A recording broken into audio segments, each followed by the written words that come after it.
Fears to Fathom is a horror game series where in each game you follow the story of true real-life experiences, from house break-ins to being watched at a motel, or being hunted in the forest by a sinister cult, or even being stalked on a trip away in Vermont. These haunting experiences all left scars in each game's victim. So in this video essay, I'll be breaking down and analysing all 5 episodes, understanding how each game was better than the last, and then finally explaining why Fears to Fathom is the best modern horror series. So strap in and prepare to see fears you wish you couldn't fathom. Episode 1 of Fears to Fathom, called Home Alone, is the shortest game and lacks a lot of the key features of modern Fears to Fathom games. Already it starts off with an eerie title screen immediately setting the tone of the game. Like every game in the series, it begins with a short prologue of text to introduce you to what's going on. I didn't want to put this on Reddit just for it to be called a piece of fiction. Oh my god, he uses Reddit, this really is scary.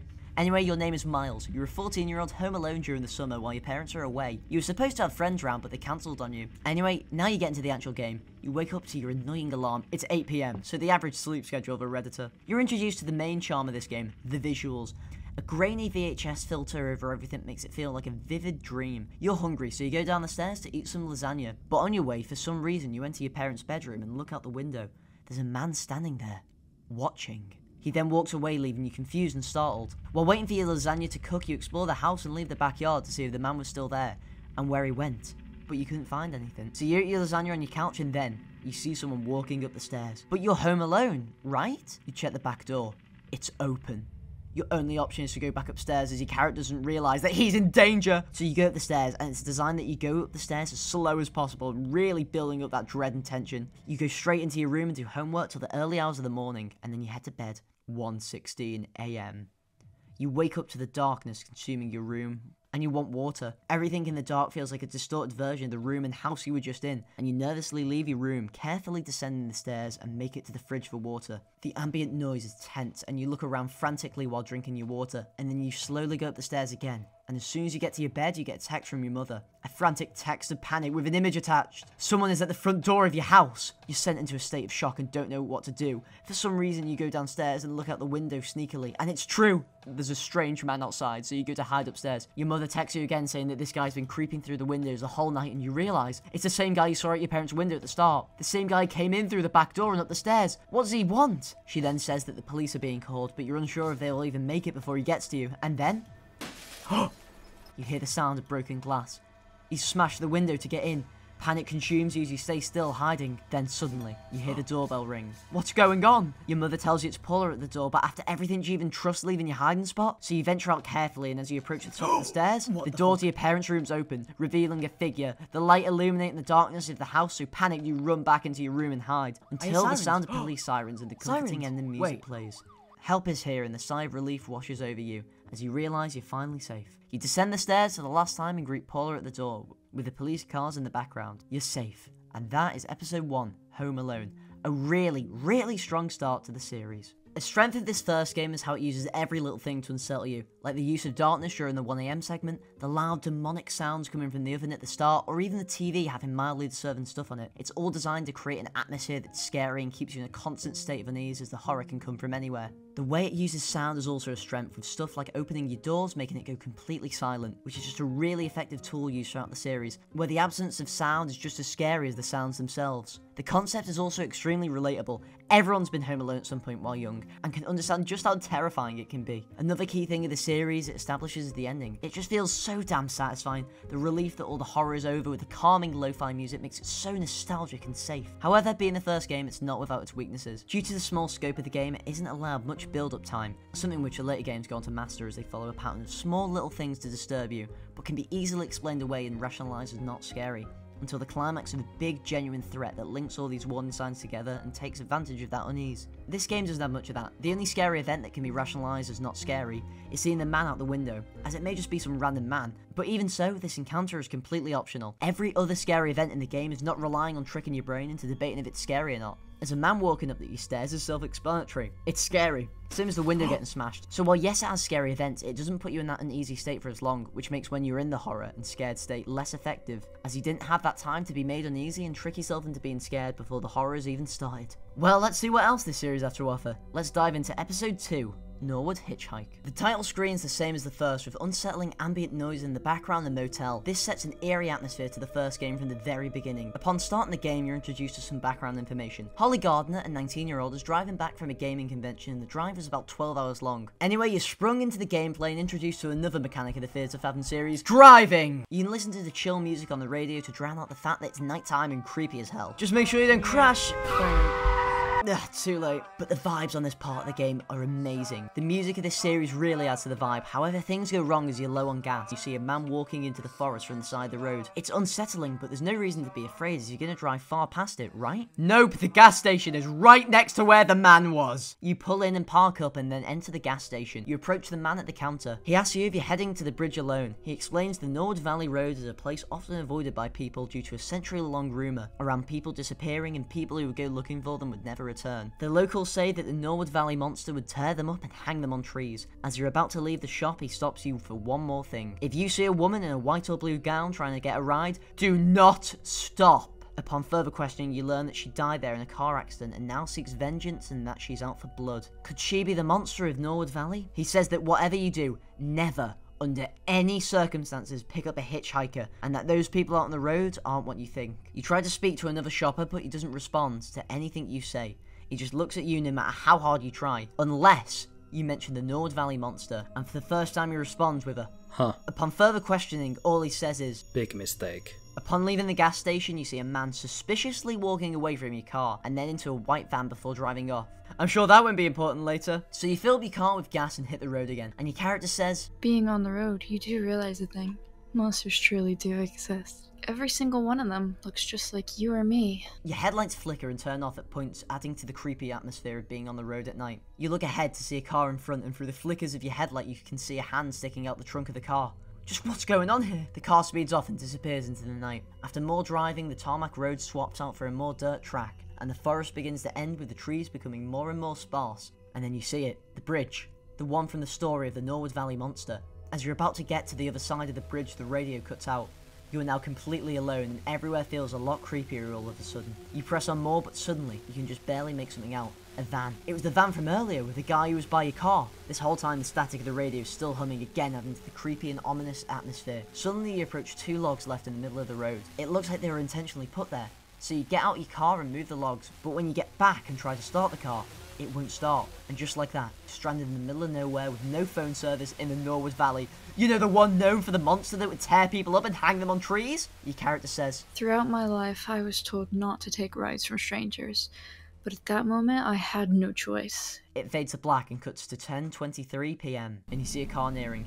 It honks you to move out the way and then drives away without stopping, just like the gas station clerk said to do if you see the girl. It then cuts to 10:43 PM. The ambient noise in the background here is just as unsettling, and makes this segment even more tense. You then see a car approaching and it begins to pull over. You remember seeing this van in the gas station parking lot, but just who could it be? You go to speak with him and you realise this is the creepy guy from the gas station, the one who wouldn't respond unless you mentioned the Norwood Valley monster. But why would he stop for you after hearing the gas station clerk say to never pick up hitchhikers? Either way, it doesn't matter as you finally escape this creepy place. So now you go from your car to his car, taking all your stuff, and this is such a creepy part of the game. The darkness and ambient noise all create a creepy atmosphere, and you're desperate to get all the stuff in his car so you can leave. You finish up and hop in the car with him. You have some small talk, but he still talks creepy. He reveals his name as Jason. After a bit of silence, he says, "You're really lucky I had to be on this side of the town tonight.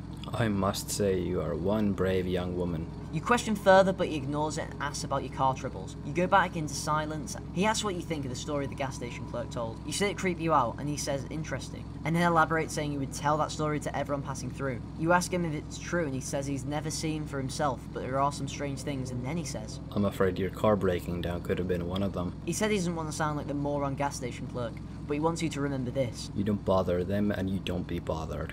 This whole conversation felt weird and uncomfortable, and he knows way more than he's letting on, especially considering the first time round the only way to speak to him was to mention the Norwood Valley monster. Speaking of which, he apologises for that and said he's not the best with people. After this, it fades to black, and you skip to 12:08 AM. There's text that says after a bit of small talk he dropped her off at the motel and offers roadside assistance. He then said, "Be careful, there are all kinds of people out there," before ominously leaving. You fade into being just outside the motel reception. You speak to her and immediately your character says how he's giving off weird vibes. You pay for a room and get your key. He then says, "Try not to wake the other guests. They might not take very nicely to it. You go over to check out your room, and you finally have cell phone service. You open your room and it's nice and warm inside. You have a look round, it's a standard room with a giant old-fashioned TV. You look through the room more, and then go to inspect the bathroom.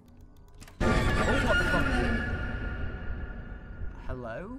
This creepy guy is Tommy, the room service person and the person who is going to tow and fix your car. He asks for you to leave while he makes the room. You explore the motel and there's a creepy and decrepit building and a coffee machine. Anyway, you bring your stuff into the room and the way Tommy acts is so creepy, he's just standing there. He talks to you and says he asked the receptionist about the situation. He then says, "What is wrong with these people? Mercy, mercy, mercy." But he reassures you that it's safe and he'll go get your car for you. He says the phone is broken, so if you need anything, go to reception. He then walks out. Anyway, with nothing else to do, you go to bed, and for a while it's fine, until a man appears at the window peering in and looking at you. He then walks off, but this encounter is creepy. What does he want? And why is he peering in? Is this place as safe as Tommy said it was? Was he one of the people that Tommy was referring to? Your character says that there was something very off about this place and had a big unsettling feeling that something wasn't right. Your tiredness begins to be replaced with growing anxiety, and so you decide a cup of coffee is the thing to calm your nerves. You peer at the window before leaving, just in case he's still out there, but he's gone. You tensely walk over to the opposite side of the motel, scared that someone could be hiding in the darkness. You make it to the safety of the coffee machine and purchase your coffee of choice. However, as you walk your way back to the room, something happens. Everything is hazy and weird. Distorted noises and music plays. Your vision is wavy and you can't walk properly as your controls are inverted and strange. You realise that you've been... and now you're defenseless and helpless as you're extremely vulnerable.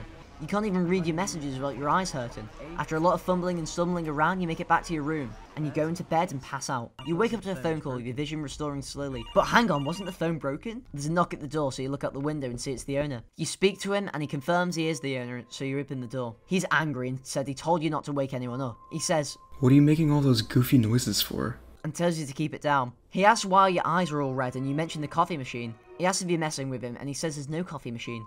But you lead him to where the coffee machine was to show him, but when you get there, the coffee machine is gone. He says in a cold tone, "Go back to the room."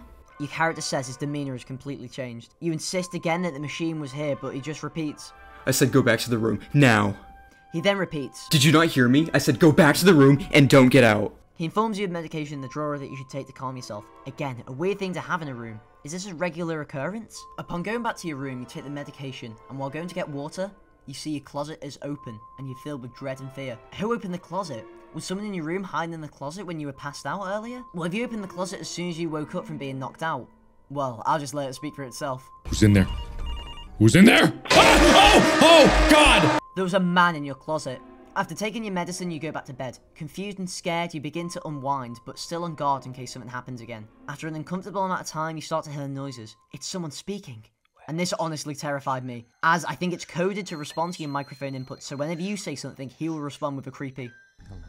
I genuinely did not know this was in the game, and it actually terrified me so much. You look out the window and there's someone at the door. You speak with him through the door and he says to open the door, and that he needs help. He begs saying he needs your help and to open the door. You tell him to leave, and he says that he needs to talk to you. You then say that if he doesn't leave, you'll call the police. He then responds creepily, and then starts to beat down the door and force it open. Scared and panicked, you hide in the closet that the creep from earlier once hidden, and in terror you watch him break in. The music here is once again tense. The second the door is broken in, the music cuts, and you have to be quiet as possible as there's a feature where it detects your mic input, and if you're too loud, it'll hear you in the closet. You nervously watch him search around the room for you. He then approaches the closet but goes to the bathroom first. He looks round. Suddenly the receptionist Joe walks in and hides around the corner from the assailant, and as he leaves the bathroom, he strikes and takes down the invader. Your character says that they still find it weird the manager did not want to involve the police, and they believe that the town may be home to a cult or a drug ring. Tommy arrives with the car after a long wait, and from then on they would never go on long road trips and stick to aeroplanes. Finally, you're sprung into the relief and satisfaction at the ending. All that fear washed away as you're finally safe, with the final shot being Tommy towing your car through the Norwood Valley in the early morning. However, this is the most unsettling and least peaceful ending of them all, as nothing was resolved and the final shot is not even the protagonist getting to safety, unlike the other endings. And that is episode 2, Norwood's Hitchhike. This episode is an incredible evolution of the Fears to Fathom series, adding and developing on so many mechanics and being bigger in scope and better at telling a story and being scary and building up the horror than the previous episode. The talking mechanic is used for the first time in this episode and is the main vehicle to express the horror in this game, as if you remove the talking from the game it would still be creepy from the atmosphere that has been built. But there's nothing to be scared of, as there's no characters to talk and explain the story. Moments like the gas station and showing the reception at the coffee machine really rely on talking to make you feel more scared. Without knowing about the Norwood Valley monster, you wouldn't feel as tense as when you're stranded in Norwood Valley. Or if the receptionist didn't repeatedly tell you to go back to your room, Talking in Fears to Fathom really adds a remarkable layer of depth to the story, and really brings the game together. This episode is also structured in a way that it immediately pays off on what it promises. At the gas station, the clerk informs you of the Norwood Valley monster and not to pick up hitchhikers, which immediately pays off as shortly after your car breaks down. Or how your character says to themselves that there's monsters out on the road, and not too long after you see a hand coming out the back of the truck. Or how Tommy says the motel is safe only for a creepy guy to appear at the window. All of these moments immediately deliver on the horror that has been set up, and it really manages to cram in a lot of scary moments into a 40-minute long game. Speaking of horror encounters, this episode is the first one that really follows the formula the rest of the game uses. Basically, each game starts off with small encounters that can be easily explained away as not scary, but these encounters play with the mind and play in the mind's ability to create things way scarier than it actually is. It is a psychological horror after all, and the experience is perfectly made to make you feel uneasy, with the little warning signs that can be justified as nothing scary, or have your brain freak out and transform them into stuff way scarier than the reality. Also, the guy talking when trying to break into the hotel room is genuinely so creepy, and it's something that none of the other games do as effectively, but this scared me so much. This episode is a massive improvement over the first one, as it has more time to develop the story and allow more time to set up the horror points to make you scared and develop on ideas in the first game, like the microphone being detected and used to make hiding more tense. And the sound design is also just as good, if not better, as episode 1. Developing on a lot of the audio and also introducing the lo-fi music used throughout further Fears to Fathom games, and adds to the chill vibe these games sometimes have. On the flip side, you have stuff like hearing the guy at the door say hello. I've talked a lot already about how this scared me, but again I want to emphasize how terrifying this was. Overall, this chapter is an amazing evolution for the series. If you've watched this far, please subscribe. I've spent literal months on this video, so it would mean so much. Anyway, let's see what's next, shall we? On to episode 3, Carson House. Carson House opens with a shot of the Carson House, reminiscent of the first game, and there's a cool effect when you click the menu, it moves to a shot of the other side of the house. It's the same level of creepiness as all the other games' title screens, so there's not much new to talk about. Anyway, you open the game and get your introductory text. Your character is Noah, a 28-year-old. He wants a story to be a lesson. This occurred 10 years ago when he was 18. However, he remembers it strongly as the trauma shaped his life. Immediately, this, along with the spooky ambience, combines for a scary set of expectations going into the game. You are told that you will be house-sitting for a family friend, Mr. Carson. You are then flung into the gameplay and you're in a weird laundromat with nowhere else to go. You head into the staff-only basement, and you're met with endless laundry machines going on forever. After taking a few steps, things fade to black for a few seconds, and on going back to seeing, everything is bendy and wavy, and music begins to play in the background. You keep walking for a while until you're interrupted by a guy asking for bleach. You talk, but he gets more and more aggressive and demanding for the bleach. He then says your name,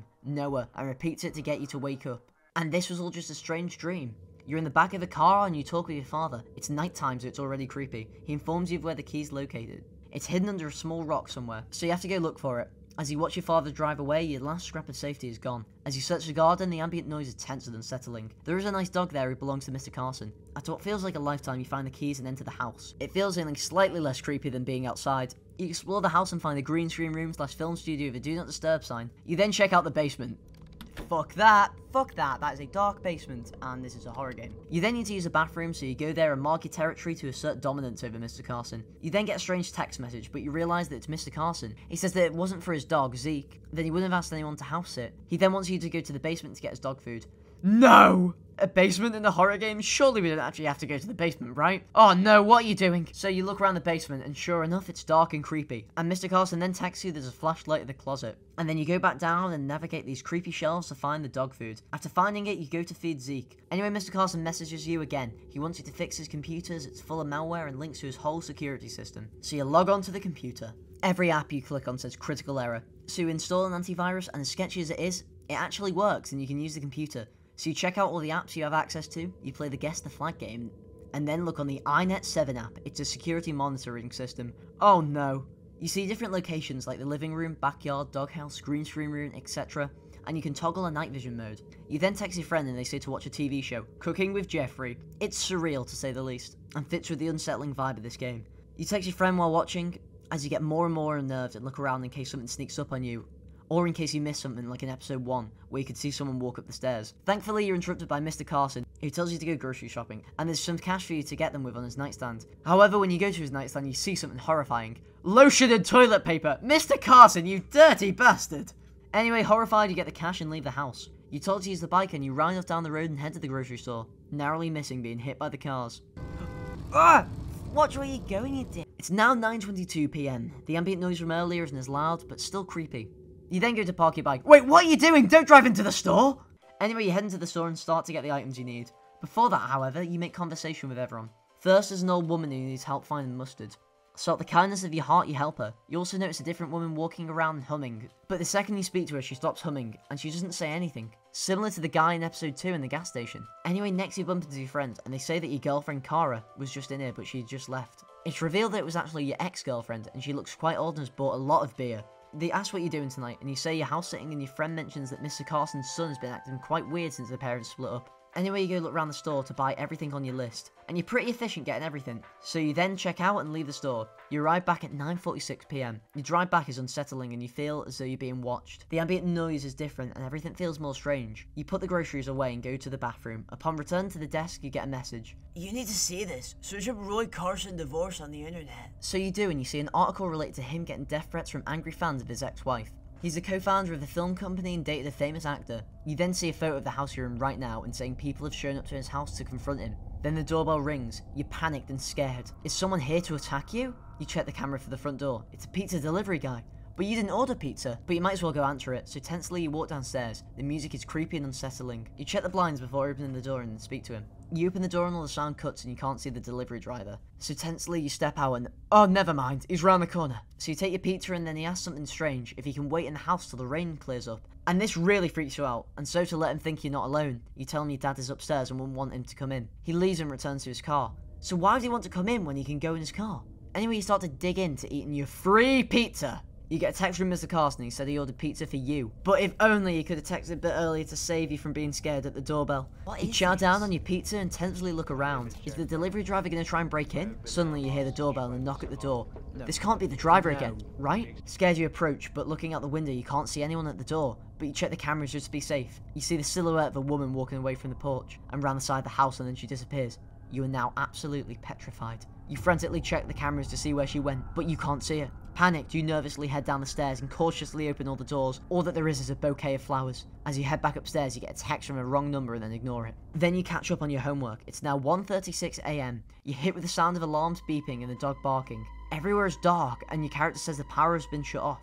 Did she do this? What is happening? You check your text messages and the same unknown number has texted you more, asking if you're by yourself and why you keep ignoring them. And they call you mean and immature. They then say that they don't need you and someone called Todd is way hotter. Is this related to the bouquet of flowers? Just who is this and how do they know you? You think it's a prank. Tensely you walk out your room and the whole house is pitch black and you're unable to see anything. You head down the stairs, checking each and every corner, slowly and frantically looking round. You open the door to the backyard and the creepy noises only get louder and louder. You carefully make your way around the side of the house and turn the power back on. You realise that someone had cut off your power from the outside. However, just because the power is on, doesn't mean you feel any safer. You enter the house again and get another text from the unknown number. You then head back upstairs to the computer room. You check the cameras and there's motion detected. You nervously check each one, but it's just the dog walking back to the doghouse. Anyway, you resume your schoolwork, but you hear strange creaking and eerie noises. You heard something from downstairs, so you check the cameras. The oven is on, but you never turned it on. And it looks like the window is broken too. Scared, you head downstairs. In the background is an eerie piano melody. It builds up, making the walk to the kitchen more and more tense. You switch the oven off, but the music remains. Someone is in this house. You are not alone. You think it's your friend that is in the house, so you message them to call off the prank. But they're confused and he says, Dude, he's at my place right now. A tense and scary music plays, as you realise that the person in the house with you is way worse than the prank. You check the cameras again to reassure yourself, but you see the back door is open. Terrified, you don't know what to do. You hear creaking almost like they're from footsteps. Then you see the woman walking up the stairs, checking each room. I felt my heart skip a beat. I froze in place and kept staring at the screen in pure horror. You watch in fear as she enters each room, searching for you. You see in her hand that she has a knife. She slowly walks down the hallway, again checking everywhere. You realise that she's looking for you and that you need to hide. You hear her say your name. Noah? She repeats Noah over and over again. The ambient noises in the background is a deep, droning noise that fills you with dread and anxiety. You check the cameras and... Ah! She's right outside the door to the room you were in. Your heart is beating out your chest as you're filled with fear. She says your name and you talk. She says she misses you, and you ask how she got in here. She says she's always been nothing but nice to you. You realise this is the ex-girlfriend that was mentioned. You talk more and it's revealed that she uses drugs. And then she says that you and her deserve a second chance. You threaten to call the police, but she says if you do, she'll kill you and your new girlfriend. Tense music starts to play and you hide in a nearby laundry room. She says that if she can't have you, then no one can. You watch nervously as she approaches from round the corner. You hear her say your name and search around the room you were just in.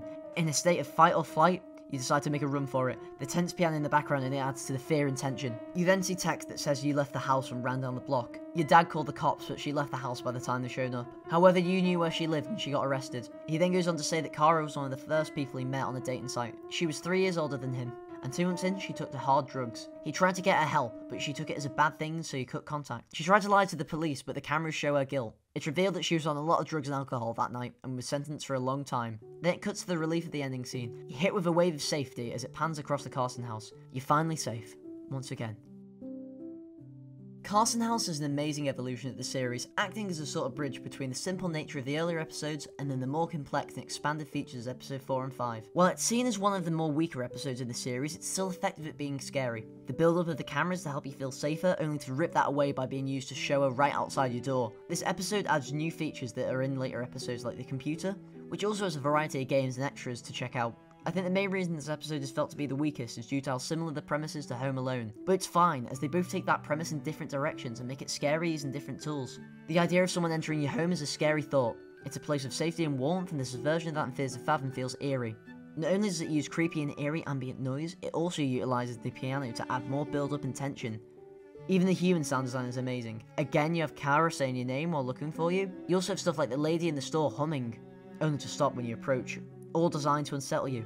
The ending is also different, as it forces you to take action instead of hiding like in previous chapters.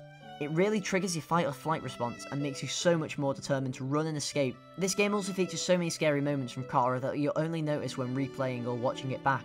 Like her car being parked outside the house, or her walking past the window, or even hiding in places downstairs. It's similar to those ghost hunting videos, as it makes it a lot more scarier when you go back and realise all the stuff you didn't notice. Compared to the second episode, Carson House is a lot longer, and features a lot more unique environments like the grocery store, which makes the world feel more alive and allows time to rest between the creepiness of the house. There are also still NPCs in the game, and there's a similar amount of NPCs as the amount in Norwood Hitchhike. However, I would say episode 2 is far scarier. The atmosphere is way more intense. There are more things to set up you being scared, like the Norwood Valley monster or the hand sticking out the car. It is also way more upfront with things to scare you, while in Carson House, unless you're analysing every pixel of the security monitor, you'll probably miss stuff like her walking past the window. So it may seem there's no build up to her breaking in the house. Also, the scenery of episode 2 is just inherently more scary, like a creepy old gas station with strange people inside it, or a broken down and old motel, or even being alone in the woods, which in fact is a good transition into Fears of Fathom episode 4, Ironbark Lookout. The game starts with a view of your fire lookout tower, surrounded by the forest with another tower in the background. You start. It's May 12th. The story comes from someone called Jack Nelson, who saw a YouTuber play through Carson House and submitted this story. This happened when he was 24. He said it feels weird telling anyone about this because of how bizarre it was, but he feels doing this will help him process his memories. He said that sharing the story anywhere else would be pointless if they would not believe him. He then says as he's writing it is the scariest experience of his life. You then learn more about him. He's an experienced fire lookout who lives out of an RV in between fire lookout jobs. He had just been transferred to another national park 2 hours from where he was. Ironbark State Park. You then enter the gameplay. It's a peaceful and chill opening of you driving with your RV. And this is the first, and only, Fears of Fathom game where it's daytime, except for the beginning of episode 1, but that was already pretty dark. The atmosphere in this episode is something special. You text and drive, speaking to your sister Kayla Nelson. As you drive down the winding nature paths, it's beautiful and peaceful, as long as you avoid crashing.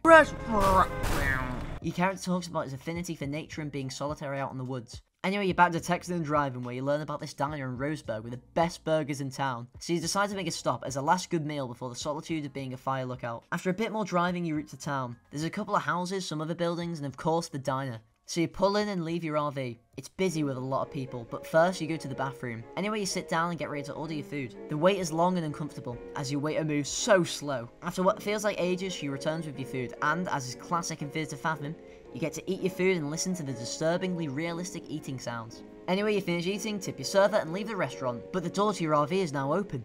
You definitely shut it, right? Paranoia consuming you, quickly leave the parking lot and continue down the road. It's now 8:02 PM. The radio is playing an amazing song and vibes are high. You approach the entrance to the national park and see the sign, Ironbark State Park. You park the RV as well as you can and enter the ranger's office. The ranger says, Holy moly, you scared me.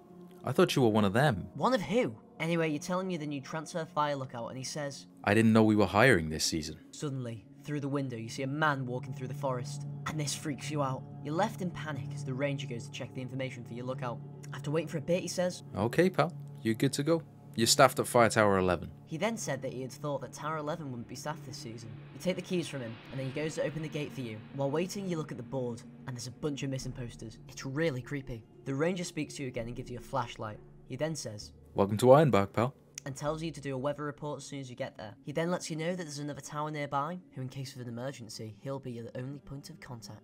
As you're about to walk off, he says one last thing. Just a piece of advice, don't travel any further than half a mile or so north of your tower. After asking why, he says, Bobcats and bears. Anyway, now you're finally walking off and start the hike to your fire lookout. You feel creeped out heavily, as you're still freaked out from when you saw the man walking in the window, and now you're heading the same direction he was. It fades to black and then it cuts to 11:32 PM. You approach a bridge over a creek with a sign pointing to Tower 11. The environment here actually looks really nice. It almost distracts you from the fact it's a horror game. You then pass an old radio and communications tower, and then as you get to the top of the hill, you see it, your fire lookout. So you go to the top of the tower and enter. You then log into your computer before you get interrupted by someone on the radio. He says, I saw your light turn on. I gotta say, it's refreshing to see Tower 11 alive again. You ask who he is, and he says, I'm Connor, Fire Tower 12. He then goes on to say that he's had to cover the area till we arrived. You talk more about being a fire lookout, and then he tells you to light the fire in your tower to keep you warm. But there's no firewood to light it with, so you tell Connor and he says, No firewood? There must be plenty in the shack. That's all Marley did. You ask who Marley is, and he says that she was the previous lookout in this tower. Connor then tells you to go to the storage shack for firewood, so you do. It's insanely creepy, so you quickly grab your firewood, and then head back to your lookout. Then you go to light your fire, just try not to get the gasoline everywhere. Oh, never mind. Anyway, you light your fire and Connor says that you can see the smoke. You then need to report for the night, so you find and enter the temperature. Then go to take the wind speed and put that in as well. After that, you submit your report and Connor says he's signing off for the night. You decide to go to sleep as well. 3:26 AM. You wake up to radio static and your vision blurry. You get up to go to your radio, but no one responds. Suddenly you need to pee, so you leave your lookout. The sounds here are just so eerie. You pee off your fire lookout tower, and as you do, you see a man walking. He then stops and looks up at you. You look at him more and he shines a flashlight at you, and then walks off into the forest. Scared, you rush in your tower and go back to bed. It then cuts to night 2. And this part is actually so chill. It's daytime for once, and you sit overlooking the forest drinking your coffee. You also take some nice photos. However, things quickly change because you're tasked to investigate some smoke in the distance, specifically up north. You know, where we were told not to go. So you and your bear spray go through the woods to investigate. This walk in nature is really peaceful, but again it changes as it cuts to 8:37 PM. It is now completely dark, and as you approach, you hear a scream. You find an empty campsite and you explore. The campfire is still up and you can hear strange whistling. Soon after, in the bushes, you see a strange figure disappear into the woods. It looks strange, like a cultist in robes. Is this linked to the screams? Scared, you ask if anyone's there, but there's no response. I have bear spray! Either way, you're absolutely terrified. You then part the campfire and begin to depart. It's now 9:07 PM. And your character's stuck with a sense of uneasiness that something was wrong. You arrive back at your tower and then you speak to Connor. You tell him about everything and he says, Are you kidding me? Yeah. Son of a Crazy. bitch. Yeah. They never learn, do they? You then mention the scream and he's confused. The scream. Must have been one of those red foxes. You then say it was a manly scream and he says, I don't know what you're talking about, new guy, but I heard from the rangers that a lot of campers have been flocking to that area lately because of the disappearance of those 3 kids. About a month ago. They were hiking with their families. hikers have been flocking to the area, thinking that it's haunted by some entities. He then says, Sometimes, I only wish they were true. Well, what does he mean? Does he know the truth? You then sign off and play some games. Afterwards, you spend your evening making a nice casserole. However, this whole time in the background, you can just barely hear the faint sound of whistling. So faint, in fact, that I didn't even notice it on any of my playthroughs. While cooking, you get interrupted by Connor. He says that he's just reported the campers, and then makes you fill in your report for the night. He then goes to bed and signs off. So you also fill in your service report, and your food is ready. You eat a large amount of the casserole, and then you get ready for bed. To light your fire, you can finally sleep. It's now 2:27 AM, and you wake up to whistling and see yet another silhouette disappear. You then see a shadow projected onto your wall. It's the cultist again. You peer out the window of the door, but nothing's there. Even when you open it, it's empty. You hide again and hear footsteps this time. Scared, you approach the door again, see the head of the cultist moving. You decide to go and open the door, and all that's there is a goat skull with candles by it placed outside. Panicked, you wake up Connor to tell him. He dismisses it as kids pranking, but he makes no sense. You go to sleep and go into night 3. It's 8:34 PM. You're looking out of your binoculars when you see a flare, so you go in on the radio. He says he's lost and starting to freak out. He was exploring and lost track of time. He can't remember the trail. You then go on the map to help him find his way out. You tell him to go left. He then says, I'm right here! I hear you! What? I hear your whistles. What? What? I see you behind the trees to my right. That's not me. You're freaking me out. Look at that burr. Phew, it's only the park ranger. He says, Holy moly, what took you so long in there? you tell him you were helping a hiker and then he gives you some supplies. He then asks, What were you doing there last night? Up north, why were you there? you tell him you're investigating the campfire smoke, and then he says, Oh, Lord have mercy. Nasty business up there, pal.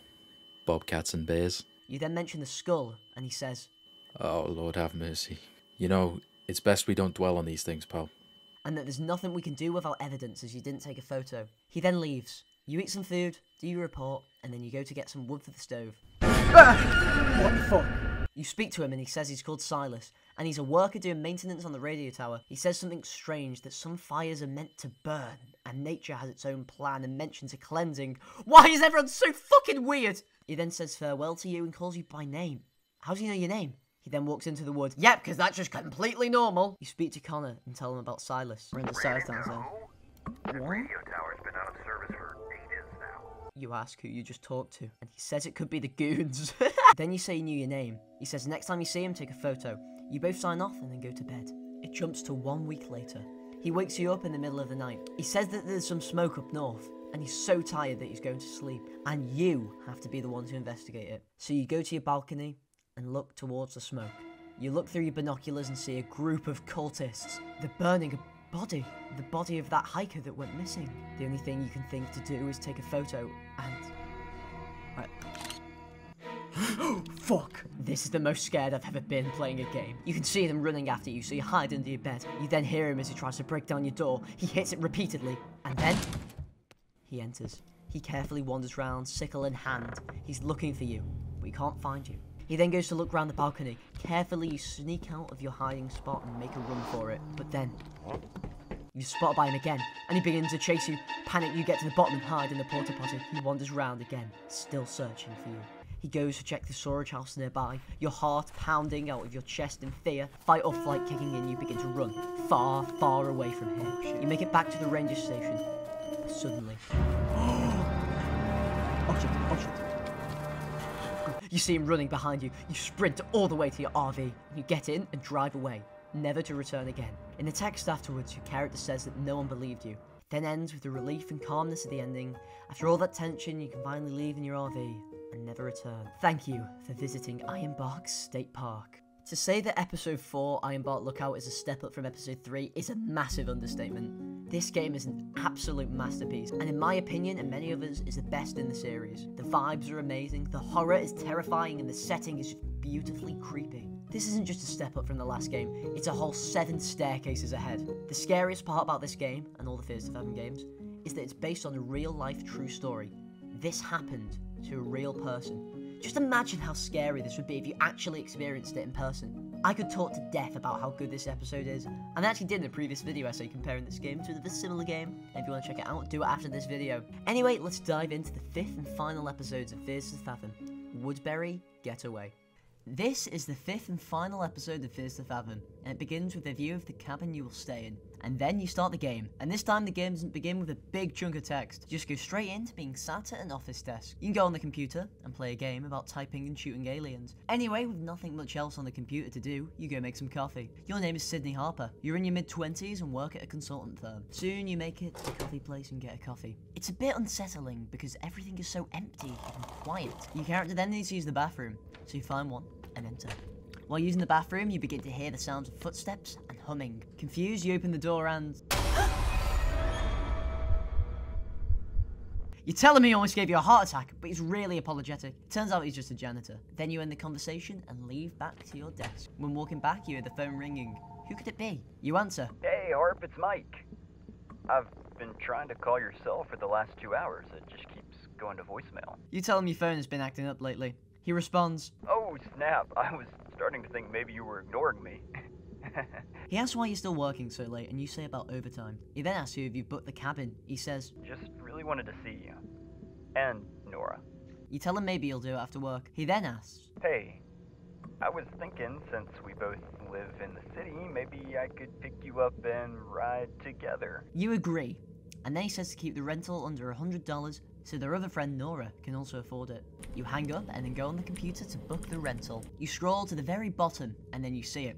The only cabin under $100. It actually looks really nice and welcoming. You then finally enter the text explaining the story. They say that to escape their chaotic work life, her and 2 college friends, Mike and Nora, went to stay on a weekend getaway in rural Vermont. 2 days later, you're in an elevator with a friendly guy called Gale. You then get a call from Mike, and he says he's pulling into the car park now. He walks up and you hug, but then he says to hug him like you missed him. After an awkward silence, you throw your luggage in the back and hit the road on the way to Woodbury. It then cuts to 4:26 p.m. You're driving peacefully through the snow. The views here are calming and nice. They have a talk and reflect on their college days, saying that they were so desperate to leave college and enter the real world, and now they're so desperate to get away from it. You talk about each other's jobs. Then you get a text from the owner, Rick Wilson. He tells you to let him know when you get there, as the roads are really dangerous. The scenery in this part of the game is actually really nice and peaceful. Shortly after, you get interrupted by almost hitting a deer. Mike says it's a message from the universe. It then fades to black as you talk about the nice scenery. 5:14 p.m. It's now almost an hour later, and the calming music fades. You enter a little town and you can spot a pizza restaurant, Moe's Pizza. Excited, you enter and order 3 slices each of your favourite flavours. However, in the restaurant you see a hiker, and he goes up to each table and talks to them. What is he saying to everyone? Anyway, you sit down and wait for your food. While sat down, you get a voice message from Nora. Oh, you guys are going to hate me. I swear I'll get on the road as soon as I can, but something last minute popped up. And then your food is ready. You collect it and begin to eat, and it looks really good. There is then more hyper-realistic eating sounds. A classic in these games. Midway through eating, you're approached by the hiker. He says that since you go in the same direction he is, can he hitch a ride with you guys? You politely decline, but he's angry, and then storms off and leaves the pizzeria. You watch as he walks off and disappears into the cold of night. You then go back to finishing your pizza. After that, you ask Mike if you can drive. A bad idea, but he lets you. 5:49 p.m. The radio is playing and you're driving through extremely snowy and icy roads. The environment here is really nice and peaceful. You're really close to the cabin, and while you try to avoid crashing, you see another police car driving away in the opposite direction. What's going on? This part is so cool. And it might be because snowy environments just easily win me over, but still. Anyway, you again see another police car leaving. Then you see the sign for Woodbury. Then you pull into your cabin. You enter the code to get the key, and then you enter your house. The tense music begins to play. Mike says that he's going to use the bathroom, and in the meantime, you unpack the groceries. He then leaves the bathroom, and while he takes the bags to the room, you go to pee. Then you go to check out the house. So you go upstairs. There's a storage room, and then you check out the bedroom.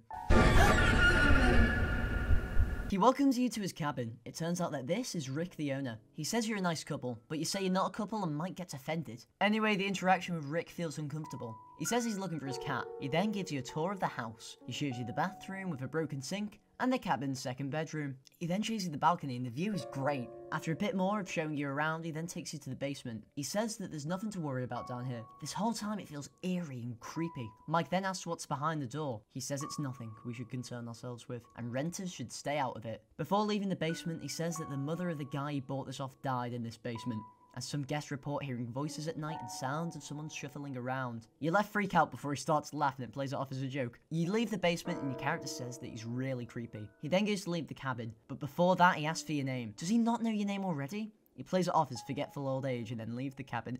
You and Mike talk about how weird he is, and then you go to take a shower. Surprisingly, Mike nor Rick creeps on you while you're in the shower. In fact, this is a good time to mention that Mike definitely has feelings for your character Sydney. It shows in just how creepy and awkward he acts to the point where it gets so uncomfortable. You finish your shower and then head downstairs. And Mike has his rod out, fishing rod that is, and says that you should go fishing with him to catch dinner. So you go and peaceful music begins to play. Things seem back to normal after the weird interaction with Rick. So you fish with Mike for a while trying to catch some carp and it's pretty fun. The vibes are high and it seems chill, but you have a nagging sense of unease in the back of your mind that you could be missing something. And sure enough, midway through you fishing, you see someone on the bridge to your left. A man! But that could just be someone on a walk, right? Nothing sinister, right? Anyway, you go back inside and help Mike cook some food. After putting it in the oven, Mike suggests playing a board game. So you choose the Game of Champions. Tower Stack. So you sit down and play the game with him. After playing for a while, Mike knocks over the tower, and then the food is ready. So you serve it and eat while watching TV. It's another surreal episode of Cooking with Jeffrey. After finishing your food, Mike says he needs to answer his emails, so you go to wash the dishes. However, after you're done washing the dishes, you get a text from Mike. He thinks that someone is under his bed. You tensely walk upstairs, dread consuming you, As you approach his bedroom, you open the door and the sound cuts. You go in, but no one's there until... It was just a joke. Anyway, he then invites you to play hide and seek with him. So you go find somewhere to hide, you know, somewhere nice, innocent. Why would you pick the basement? So you go into a small cabinet under the stairs and watch as he tries to find you. After walking around for a bit, he eventually finds you. Now it's your turn to go find him. So you count to 10 and go look around the house. After looking for a bit, you check the closet and find him. But then he says he thinks there's someone in the attic. So for some reason, you have to go up there to look. You go up and look around and then... Oh, phew, it's just a cat. You pet it and then go back down and inform Mike. You then go to hide in the tool shed. You watch nervously, waiting for Mike to come find you. You see him exit the cabin and slowly begin to approach you. He then finds you. You say you're tired, but you decide to do one last game of hide and seek. You again navigate the cabin, searching each little cupboard and room before you make your way to the bathroom and then... He says he's fixing the faucet, and then Mike says he's never seen anyone use a hammer to fix a faucet before. This is again more creepy and unsettling, and you tell him to leave or you'll call the police. He then says that there's no cops in Woodbury. He leaves anyway, but it's creepy. There's just something weird about him. Some time passes and it's now 11:39 PM. There's a knock at your door, so you open it, and it's Mike. He says that he needs to talk with you. He says that the storm is getting worse. You say that you hope Nora's okay. He says not to worry, and he says that he's here to keep you safe. Weird. He says that guys are supposed to watch over people they care about. He seems confusing and different than usual. There's just something really off about him. You say you need to get some sleep and then he goes to sit on your bed. He then asks you to come sit by him. Is Mike the antagonist of this game? Your only option is to sit down, so you do. And then says that you don't have to sleep alone tonight if you don't want to. At this moment, Mike goes from slightly awkward guy to absolute creep, and you fear that he may be the main monster of this episode. You ask him if he would be doing this if Nora was here, and after a long and awkward silence, he says you're acting like you don't remember one of their previous trips. You say you remember it being really awkward. You say that you both had a lot to drink and then things happened. He says that he's hoping those things can happen again. This moment feels so weird and uncomfortable. Mike is just so creepy. You don't know how to respond, and you're then interrupted by a voice message from Nora. You listen to it. Guys, I think I'm about 70 miles away from Woodbury, and my stinking tire just blew out. I hate to ask, but can you two come get me? Mike then says to go get Nora. You try to come along with him, but he says not to. And just like that, you're now stranded in the cabin, all alone. You decide to go back to bed. Some time passes and it's now 12:39 AM. You wake to the sound of the doorbell. It's then frantically pressed. You go to investigate, so you check out the blinds. And it's the hiker from the restaurant. What's he doing here? You speak with him and he asks to come in. You say no, and he gets extremely pissed. He then says that he saw you fishing earlier. So he was the guy watching you. You tell him to leave or you'll call the police. And he says that there's no cops around here, just like what Rick said. He also realizes that you're alone in the house. He then walks away to leave. But before going, he says that you will get what's coming to you, and that karma is a bitch. Your character says that they're too tired to care, so you go back to sleep. Suddenly, you hear a strange bang, and then a loud scream followed by shuffling. Scared, you don't know what to do. Ominous noises begin to play as you hide in the closet. With no other option, you text Rick to come back over to the cabin as the hiker is being aggressive and banging on the door and moving around outside the house. Suddenly, the doorbell goes, and you look out to see it's Rick. Finally, you're safe. You thank him for coming and explain the situation. He says he wouldn't worry about the hiker anymore. He then asks where Mike is. You say that he went to get Nora, and then he asks if you're all alone. You say yes, but Mike will be back any minute. He then walks to your fireplace. You feel creeped out. He then says something about the storm. You then get a text from Rick. Come back over. What do you mean? I haven't been to the rental in weeks. If Rick hasn't been here in weeks, then who is it that's right next to you? He asks who you're texting, and you say it's your friend. You then try to encourage him to leave, but he doesn't. You then confront him and he gets angry. And you then rush to the door and breaks the lock so you can't escape.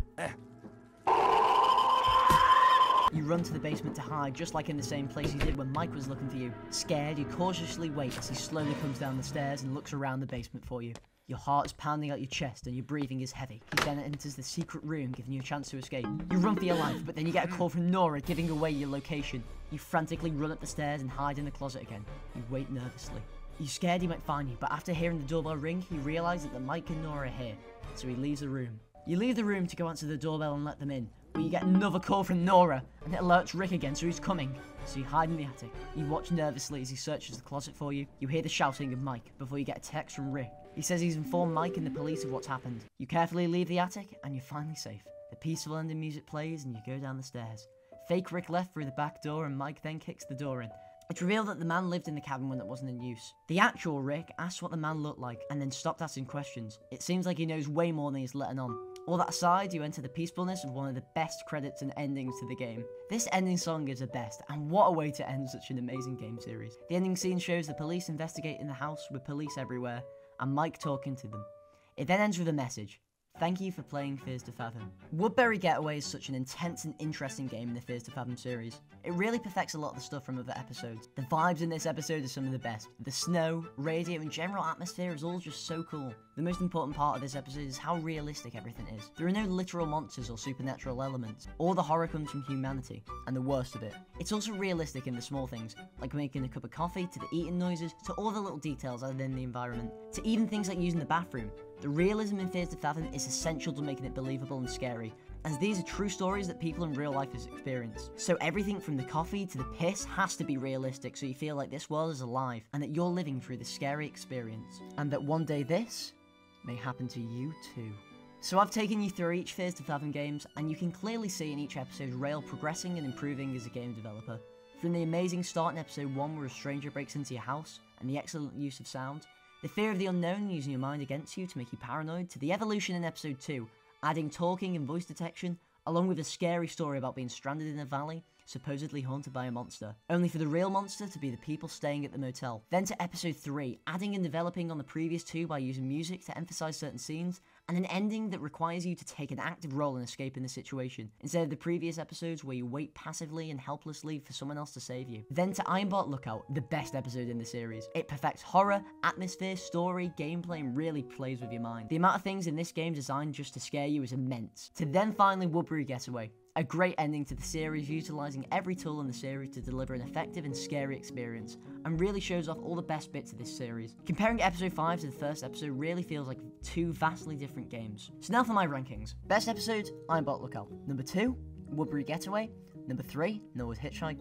Number 4, Home Alone. And number 5, Carson House. Let me know in the comments what your rankings are. This video took so long to make, so if you could subscribe, it would be really appreciated. I also have channel memberships now, and you get early access to video essays, cut content, and so much more. And even $1 or $2 a month would help me so much more than a lifetime of support by watching ads. Even considering to check the perks out would mean a lot, and would help fund even better, more high quality videos. Also, big thank you to Flurriatato, Paradox, Munchin Crunch, and Megadan for all voice acting lines for this video. Seriously, big thanks to those guys. Go give them a lot of love and support. They really brought this video to life. I really hope you enjoyed. I'll see you in the next, hopefully not hour-long mega essay soon. Thanks for watching.